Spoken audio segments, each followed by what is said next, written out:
already drank that whole shake?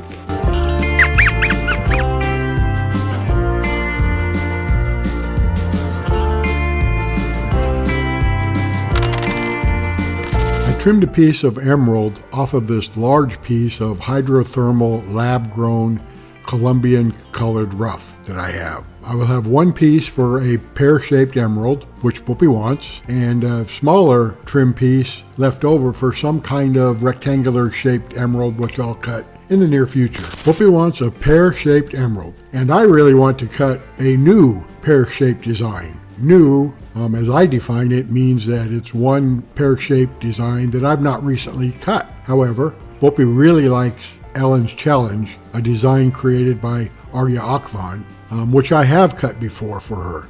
The emeralds which I have cut with this design all turned out great, and all of the clients who see the gemstones in this design really like it. So, of course, Boopie wants another pair in this same design. So, here we go again. Here is Arya's design. As far as lab-created emerald rough, the reason I cut lab-created emerald is because natural emerald tends to have a lot of inclusions, and it's very often that natural emerald is oiled. Opticon, which is adding palmer or something into the stone to hide the cracks, disguise the color, hide the natural inclusions. And I don't like any of that. So, or if natural emerald has few or no inclusions, the price is just astronomical. So, lab-created emerald is an alternative for clients. The hydrothermal method is the most common method of producing emerald in the lab, but it is not cheap. And although hydrothermal emerald can be very clean slabs of it, it's very difficult to find a slab that is internally flawless. So you kind of have to accept a few inclusions with even hydrothermal created emerald. However, it's very, very clean compared to some natural emerald. All right, so it's important to put your DOP at the right part of your rough when cutting this particular design.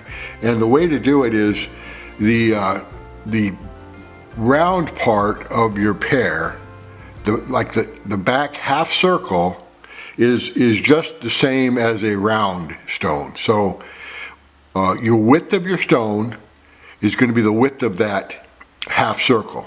So you take the width that you want your stone to be and half that width right here, and half that width right here, and half that width back here, because again, it's a half circle. So knowing those three tells you where to make your mark. And then the rest of it is the front part. So I put a little dot with my permanent marker, and then I used a very small DOP, a 1 millimeter DOP, and put that in my transfer jig and set it up so that just touched that dot, very small DOP, and I was able to line things up, and then I switched to the DOP that I'm going to use. So now I'll put my epoxy on the stone, and I'll have positioned the stone correctly so that I'll be able to cut our pear-shaped design. Okay, for our pear, the back part is really a half circle, and so from here, the back, and this side, all that half circle is an equal distance from the DOP. So that's the center point for the DOP. And to set the stone up for cutting, you can either use this flat piece and put it at the 24 index. You could use the back at 96 and this at 72. Any of those would work. So I'm going to use this flat part here and set the stone in our quill at the 24 tooth. So you put your index, your tooth to the 24 tooth, and set the stone in the quill so that this is flat. And to make sure it's flat, I'll use this flat block that comes from Ultratech, and I set that on my most flattest lap, which is my ceramic lap. And actually I have another block that's precision cut that I use, and then I put the Ultratech block on top of it. That raises things up a little bit so that when I'm looking to make sure the stone's set up, it's easier for me to see. So we'll just put the stone on the block, centered that way. Okay, so the first thing I did after getting my gemstone and DOP into my machine is I cut the 24, the 72, and the 96 girdle facets, because they're all going to be the same distance from the DOP forming, and when I cut it, this will be kind of the half circle of the back part of this pear. So I cut the 24 and 72 so that the stone is just about the right width that I need.